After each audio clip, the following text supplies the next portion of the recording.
This past week, the latest stadium build in non-league football has been announced. Edge Lane, the potential new home of Marine AFC. You may recognise the club's name from back in 2020 when they hosted Premier League side Tottenham Hotspur in the FA Cup, gaining them loads of media attention and also a bit of extra cash too, with the game being shown on the BBC. Well, since this game, the club have been remarkably successful, getting promoted twice up to the National League North, and their average attendances have also gone up from around 350 to 1400, which is simply incredible for this level of football. A few days ago, on Tuesday the 5th of February, the plans for the stadium were announced to the public, and they include a 5,000 capacity, modern 3G pitch, loads of community features, and vitally an £8 million cost of building. Well, joining me now to tell me a little bit more about this stadium is club CEO James Leary.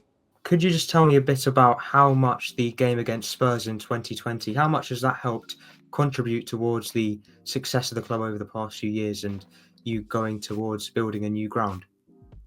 Massive. It's been the catalyst to the club moving forward, really. Back in 2019, we were getting crowds of 350 people through the turnstiles. Our revenue was a lot lower, and the FA Cup run changed all that. We've gone to crowds now of average of 1,400. We generated a lot of money from that game that we've reinvested into a 3G pitch, into the bars, and that's allowed our revenue to increase, to allow us to increase our player wages, which has ultimately then led to 2 promotions. So, how long has this idea of a new ground been about? Has it something that's only come about in the past couple of years, or have you always wanted to move? No, it's come about really in the last 2.5-3 years. We know we've got 3 sides of ground, which everybody loves, but it's limited in terms of what it's got, the space we've got. It's only a 3-acre site, so with the increasing attendances, there's a lot more pressure, and we're limited in terms of now how much we can grow. So it really came about in the last 3 years due to the amount of growth we had as a club, and now to safeguard the club for the next 100 years, it's something that we need to look at making sure we can make a reality. I've looked at the pictures of the new stadiums, and like I say, it does look fantastic. Could you tell me a bit about where exactly it will be? How far along are you with it? What's the planning been like? Yeah, it's in L23, so our postcode now is in L23. So you've got a triangle with 3 places, all in the one triangle, called Crosby, Waterloo and Thornton. So this is sort of the opposite end of L23 compared to the current ground. So that's why the plan really is we want to retain and keep the stadium we've got now as a training and a community hub, because it's right in the heart of the Crosby community, and it's a really vibrant place. And then also we want to build the new stadium in Thornton. So in terms of how far along it is, we've signed an agreement, an option with the landlord to buy the land, subject to getting planning and funding across the line. And we've obviously had all the designs done, all the CGIs done that got released to the public on Tuesday. We had the full media launch on Monday. We had sessions with our members, our season ticket holders, on Wednesday last week and Monday this week, just to put everyone in the full picture and go through the reasons why we feel that we need to move now. So we've done all that work. I say we announced it on Tuesday to the media at 12 p.m. And then now it's just about 2 things: 1, getting planning, and 2, getting the funding. Yeah. And as I say, if we can't do either one of them 2 things, then it won't happen. But we'll do everything we can to make sure that we try and achieve both. You mentioned how vital the current ground is to the community. You're going to be keeping it as a community hub. How will you? I did read about busing supporters into where the new ground is. Can you tell me a bit about that plan and how you're going to keep attendances up? Yeah, I mean, the reality is, when people, I guess, from outside will think about buses and think it's just miles away from our current ground.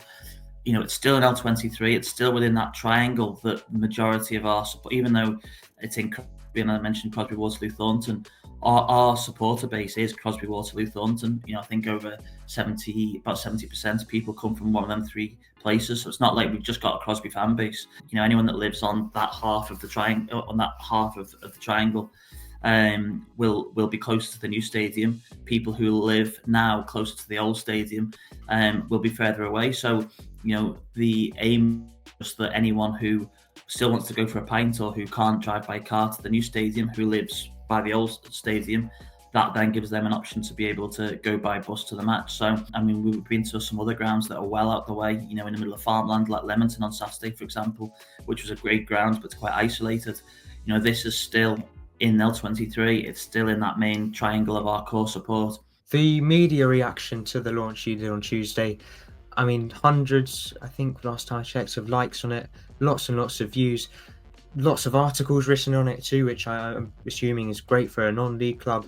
How has that reaction been for you? Were you expecting that level of publicity? No, it was unbelievable. I mean, it's been one that I made. I was going to say the mistake, but I put my email address on the press announcement, hoping that I'll get different people inquiring about potential funding, about potential support for the stadium, and I've just been battered with hundreds of emails, which has been great. It's a good outcome, but I never expected the media announcement and what followed it to be anywhere near as big as it has been. We had, I think it was over 400,000 views on the Twitter or X page alone, 300,000 on Facebook, and then you take all the other apps, all the articles that were done. So there will have been millions and millions of impressions over the announcement. So it was far bigger than I thought, and the really positive thing from what I saw online and from what everybody's is telling me, and we needed to try and get some sort of real firm figures on it, but was the outpouring of positivity far outweighed any negativity. And touching on that, I know you said it will have a 3G pitch. What other sort of community features will this new ground include? Yeah, so 3G pitch, number one. Number two is a community hub. We've got a charity called Marine the Community.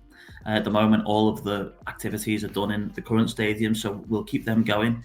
But we'll expand it, the new stadium, and do a lot of different community activities there. So, as an example, we have a community cafe on a Friday. We have different activities, different partner charities who use the community hub free of charge through the week. So we want that to be a really good facility. There's a real lack of health facilities in the area, so we want a health hub. And we're speaking to a couple of potential partners now about putting that in as well. You say one of the major parts of this project is going to be bringing in the funding. I saw there's a GoFundMe set up, which has already raised a fair amount of money.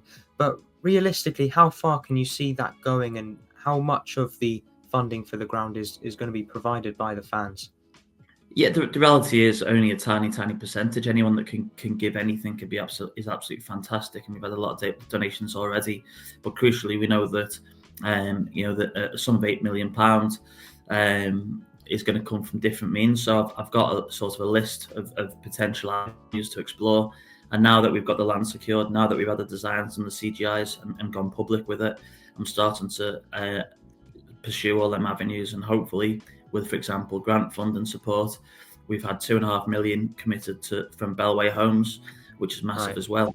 And with the other things we're looking at incorporating into it, hopefully, we'll get to the total £8 million amount.